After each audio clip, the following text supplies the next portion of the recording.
how to change the narration speed in Audible. Hello everyone, welcome to another tutorial. In this tutorial, you'll learn how you can change the narration speed in Audible. It is very simple. So let's go. First of all, launch the Audible app on your device, just like I've done here. Then scroll down to the bottom part of the screen and click on your library option, which is after your home icon. Then once you're in your library page, the next step is for you to tap the audio you want to listen to. By tapping the audio, by the bottom part of the screen, you'll see the player controls.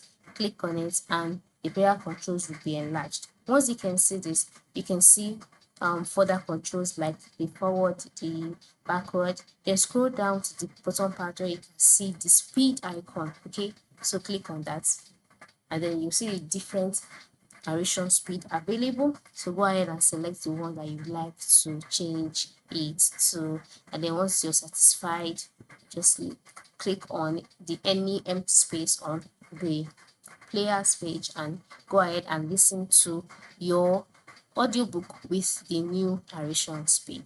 So that is it. Thank you for watching and have a good day.